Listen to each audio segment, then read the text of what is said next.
Ngarabatsika solombavambahoaka namana rehetra. Andriamatoa Premier Ministre sy ireo mpiara-diany.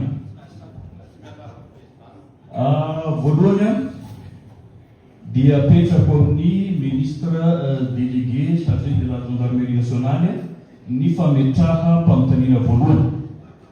Inoako fa hitondra rivo-baovao ny fanovana izay misy amin'izao fotoana izay fampiresantsika izao. Anisany eno matetika teo fa fivoahan'ny ratsy sy fidiran'ny ratsy ny ao andrenivohitry ny fahatany Mahajanga, ao Mahajanga voalohany zany. Tiako lazana dia izao, tsy nahitam-bokatra ny asan'ny gendarmerie nationale raha tao a Mahajanga nandritra ny fotoana izay nitondrany fitondrana teo aloha. Ka ny ankety rehetrarehetra rehefa misy zavatra mavaivay na zavatra tena maneho fanairana eto anivon'ny firenena dia tsy misy tohiny. Ny fanadiadiana rehetrarehetra maty ankaranana.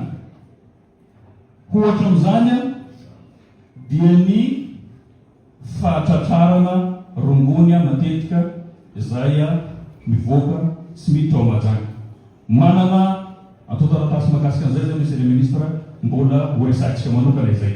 Fa ny baribary izay tatoky hitam-pirenena dia ny fahaverezan'ny sambo AW izay mbola tsy misy valiny ankety mazava hatreto. Ny tsahona ny miparitaka fa ny ankety ofisiely tsy misy hatreto. Raha ny feo raha ny information izay ampelatana koa dia tsy navela nataon'ny gendarmerie nationale tany Mahajanga ny ankety fa avy aty Antananarivo no nidina tany Mahajanga. Mazava ho azy fa misy zavatra feninao, mazava ho azy fa misy olona rovanao. Ka noho izany ilainay mangarahara mahakasika an'izy io satria misy fianakaviana any amin'ny telopolo no manjavona tsy hitra hatreto. Mitaraina izy ireo eo anivon'ny gendarmerie nationale tsisy valy, eo anivon'ny fitsarana tsy misy valy. Hoaiza zany ireo tokotavana ireo manomboana an'izay fahaverezany havandreo izay.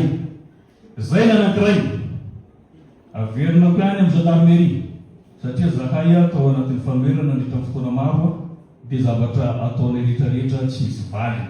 Ka inoako angambany hiasa amin'izay ireo satria efa eo am-toerana izahay amin'izao fotoana izay fampiresantsika. Nisy fahatolona tao bebety any amin'ny 17 raha tsy diso izay mazava ho azy fa niainga teo Mahajanga no nialan'ireo olona ireo izay hikasa andeha ho any Mayotte. Fahatolona ny kararana no nisy tao Mahajanga, tsy nisy indisy na iray.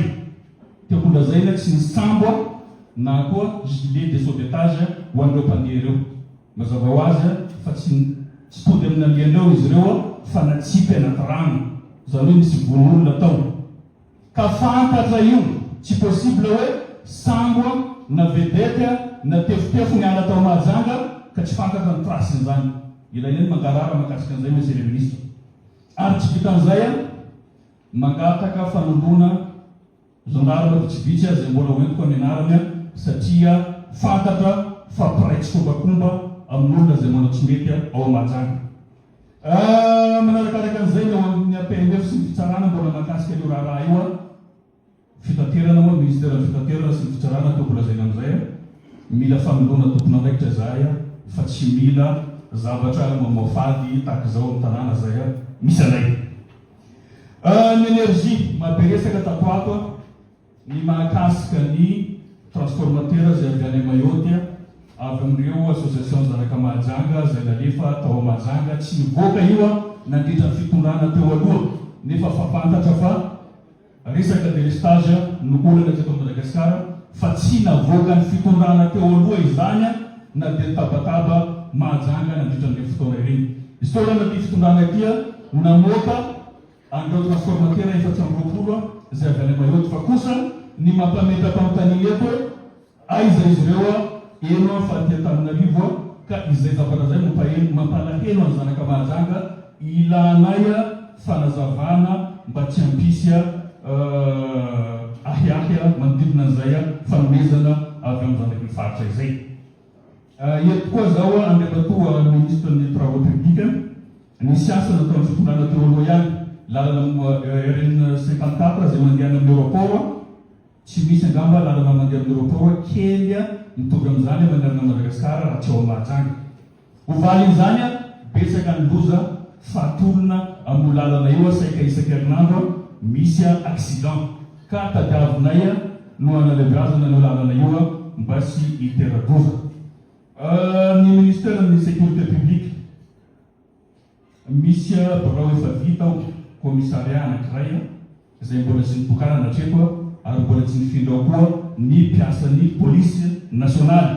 Ny antony dia ratsy trano ary efa lazain'olona misy hoe trano misy lalan-drà satria fissure no betsaka ao dia tsisy olona sahy miditra amin'io trano ka volam-panjakana io raha fantatra ny orinasa zay nanao azy aoka tokony ahazo sazy mifananify amin'izay.